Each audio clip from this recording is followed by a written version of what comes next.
Hey up me duck YouTube, welcome back to another video with Rams fan YT. And today we will be looking at the best winter transfer for League One clubs, following on with this little series that we've got going on. Of course, not everybody made a transfer during the winter time, but most of the clubs have done. So, hope you very much enjoy, and let's get straight into it. With Accrington Stanley, I've gone with Gary Roberts. His dribbling enables him to get into the box and either assist or score. His first touch is always probing for a better move, whether that's a pass or to dribble or to shoot. His technical ability and awareness enables him to take on defenders. His composure in front of goal has enabled him to score 126 goals in 627 games professionally. His determination and flair results in a passion that wears off on others. He also has good leadership and his experience. I wouldn't be surprised to see if he was announced as captain. His work rate and balance can enable him to get from the centre circle to the penalty box without getting tackled. For AFC Wimbledon, I've gone with Darnell Johnson. He's a quick player, nice and aggressive at the same time though. He's good at communicating and adaptable. Whatever style they need to play or whatever the situation is in a game, I feel like he can always adapt to that. He's fit, healthy, and been playing games last season in the Championship with Wigan. For Blackpool, I went with Ellis Sims. What I would say about Ellis, and I have to admit I've not seen much of him, is that his physique looks like he can cope with the physical side of the game. That is such an important factor, particularly when you are a young player. But this kid seems to be strong with the ball and a cool finisher.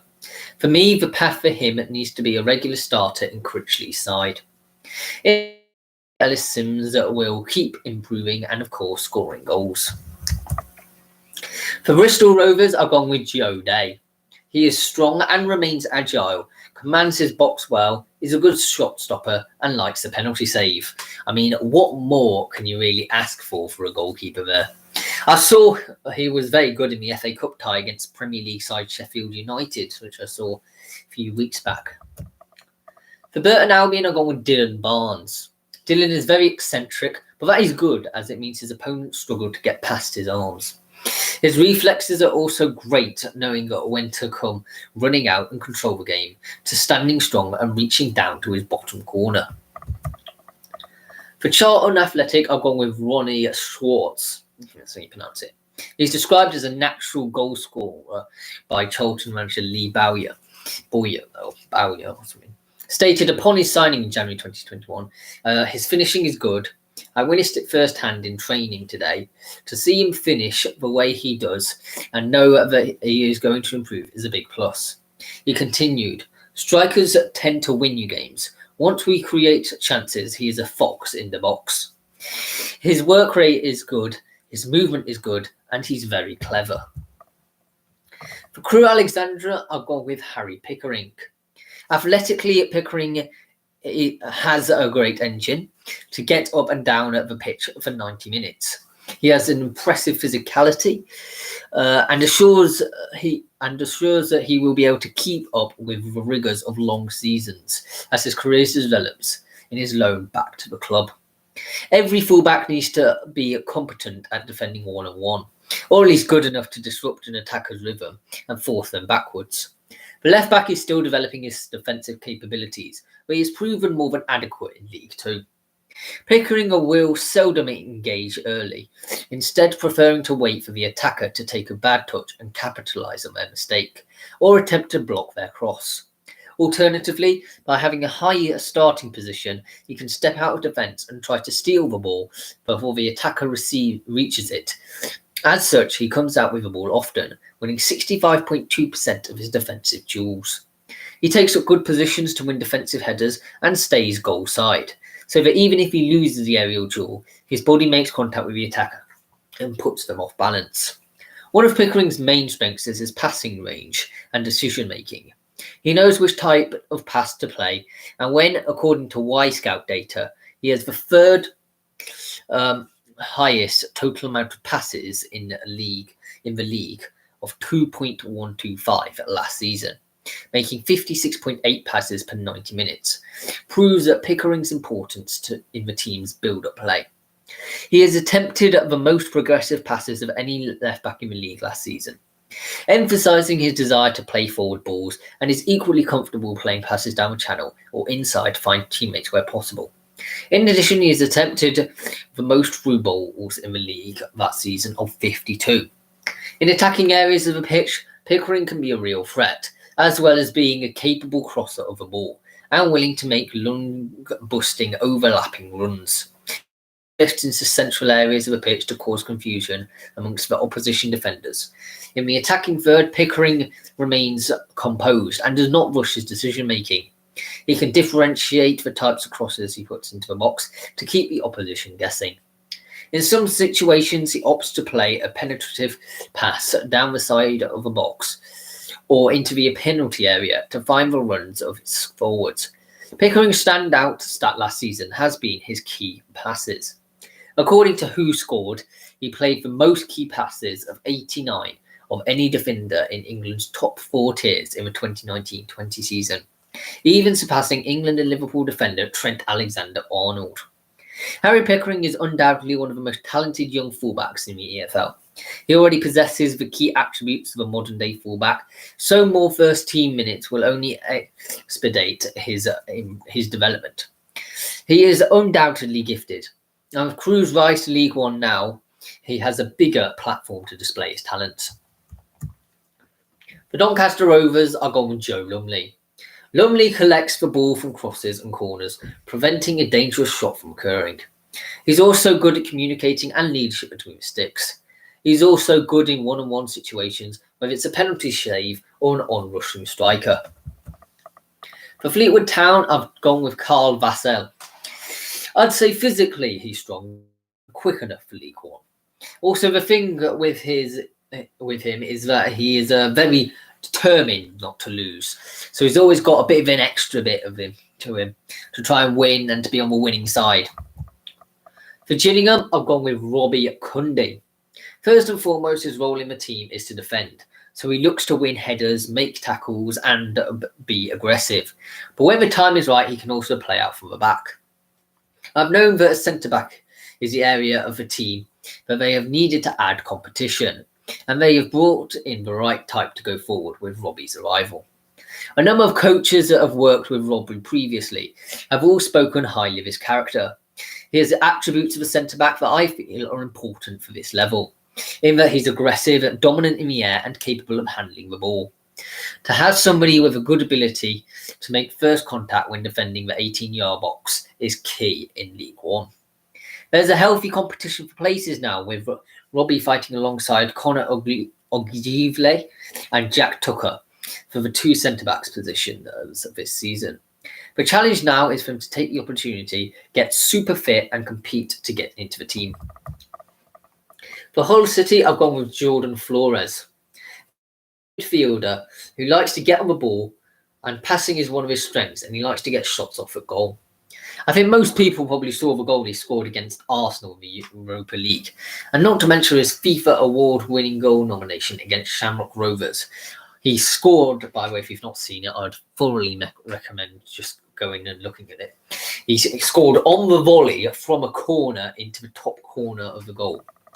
Well, last season with Dundalk, he scored quite a few goals, so I think that's his aim with coming to Hull City, to do it with a bit of a higher level, really. For Ipswich Town, I've gone with Luke Thomas. He is, of course, a former Derby Academy player, and he is one which impressed me most in that time period. Really wanted him to become a Derby player, actually. He's very good at dribbling down the wings or down the centre. He also has a good defensive contribution, knowing how to put in a tackle without getting booked like most strikers do. For Lincoln City, I've gone with Cohen Bramall. Bramall boasts electric pace, combined with an impressive engine, meaning that the youngster can fly up and down the left flank. He can also operate on the left flank in an advanced role as well as the fullback role. With good acceleration, the sight of Bramall advancing into the final third is not rare. Indeed, Bramall has a wicked cross and a fantastic dead ball delivery, making him talented in both boxes.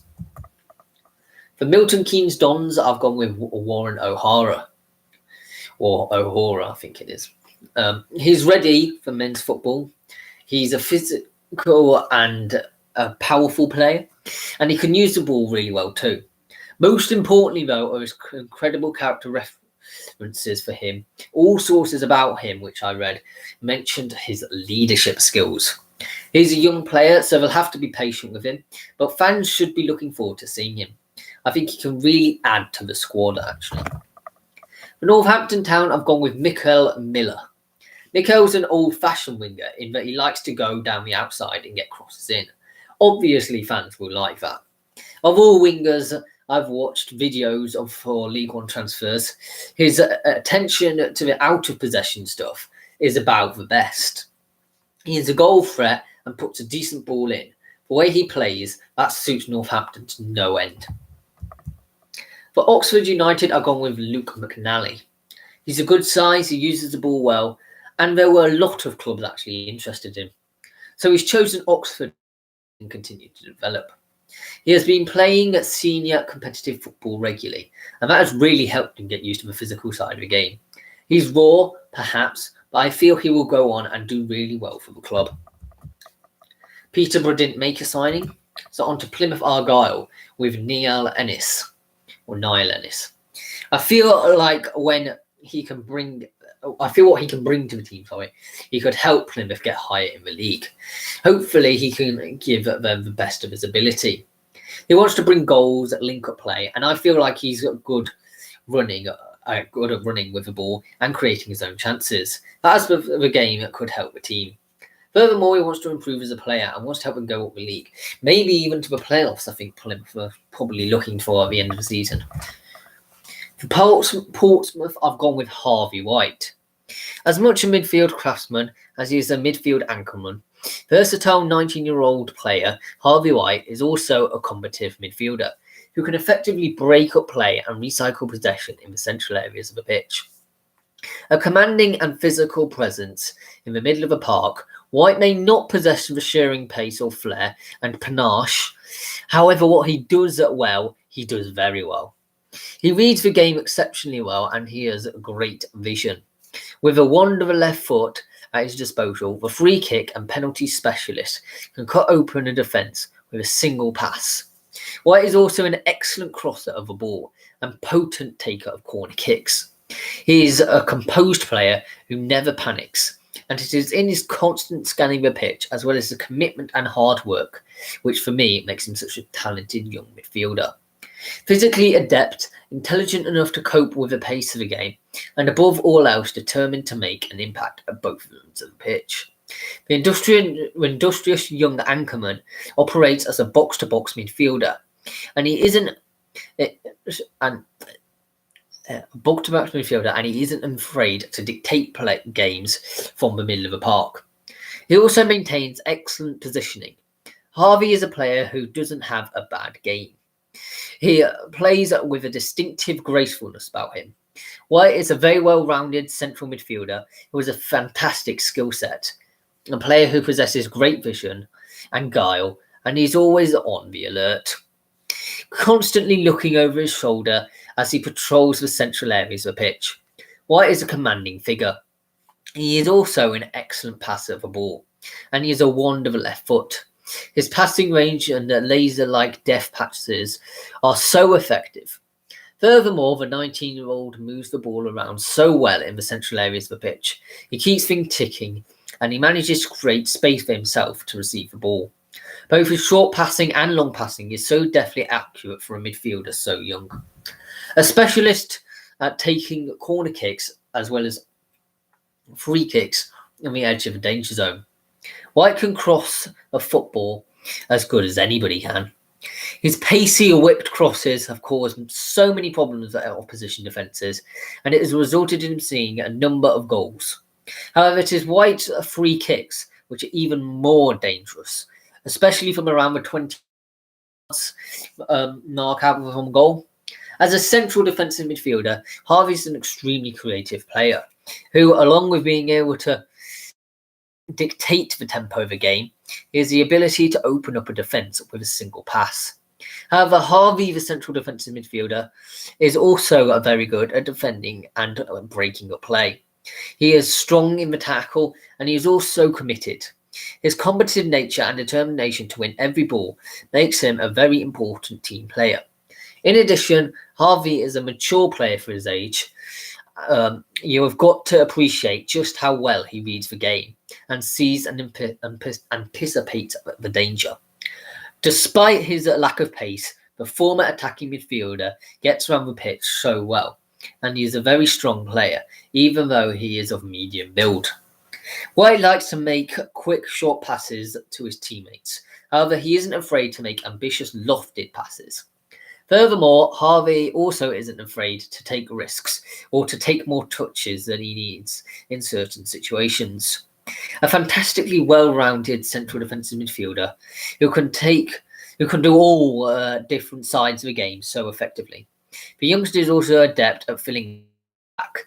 In addition, he also likes to play the ball down the line, and he is positive and forward-thinking while in possession. Harvey's excellent crossing ability and battle-like nature also helps him to play at left-back, and I've been very impressed whenever I've seen him fill in that position. The 19-year-old is remarkably calm both in and out of possession, and his coolness and classiness on the ball makes him a very good player to watch. He is incisive but always composed, and he knows when to lunge in just as much as he knows when not to. The penalty-taking specialist has always composed. He knows that's previous line. The penalty-taking specialist always raises his game in big games. A solid and effective presence in the central midfield, he is one of the most creative players in the Spurs academy, with his excellent vision and passing ability, as well as his urges to push up the field in order to influence the game. For Rochdale, I've gone with Gabriel Osho. He's good at crossing the ball, which is strange for a centre-back. He also likes to keep hold of the ball and not give possession away cheaply. He's also got a good block in him, which is critical for a centre-back. He also knows when it is dangerous to keep hold of the ball and hoist the ball downfield, which I believe is League One. For Shrewsbury Town, I've gone with Matthew Pennington. Matthew wants to play games and he has experience in the Championship. He's a good type that will get along well with their dressing room. I don't have any worries about him integrating into Shrewsbury's team. They are quite light in the central defensive area and at right back. It was an area they needed to address, and Matthew can definitely fulfil that. He can play right-sided centre-back, left-sided centre-back, and in the middle. Anywhere in the three, to be fair, he fits. I think Derby was actually linked with him 1 year, to be fair. Sunderland, I've gone with Ross Stewart. He is tall and skinny, but he can make good runs in behind. He's just a total workhorse, but works hard for the team. He has been used out of position a lot on Ross County's left wing, but played well there and would sprint up and down for the whole game. Maybe he needs to be scoring more as a striker, but he holds the ball up well too. He would score goals in League One for sure. In fact, he will probably like the style of play better than he does in Scottish Premiership. Scottish football can be scrappy at times, and I think that Stewart would enjoy playing a more open passing style of play. For Swindon Town, I've gone with Conor Masterson. A tall, agile centre-back towering at 1 metre 85 centimetres. He's a mature ball-playing defender, capable of stepping out of the back in possession. He is also able to dictate play with an accomplished range of passing, prompting forward moves with vertical passes, or switching play with an accurate long balls out wide. While he's established at centre-back, Masterson can also provide his versatility by being able to cover for the defensive midfield role. Serving as captain in Liverpool's academy shows his leadership and marshalling in the back line. He typically finds himself in the right place at the right time to thwart attacks, while he doesn't shirk his duties when it comes to making strong tackles, able to play with real aggression. Finally, for Wigan Athletic, and I've gone with Tendeye Darikwa. The biggest thing about Tendeye has always been his desire. his attitude in training, and he is very level-headed. He's the type of player top-flight clubs look at. They might think he is doing something wrong, but then they see his desire to win the ball back, and it works great. I'm impressed with Doriqua's fitness and attitude, and I reckon that his game awareness and tactical understanding are amazing. Doriqua's ability to come off the line and find space, as well as the physicality that belies his modest frame. I think he's exciting to watch and quite direct. So please let me know who your favourite transfer is for your club in the comments down below. And please subscribe if you've not done so already. So in the midweek is a final episode of this series of A History of Your Club at Wolverhampton Wanderers. And then next week on Sunday, I'll be doing the best League Two transfer. So I'll see you then.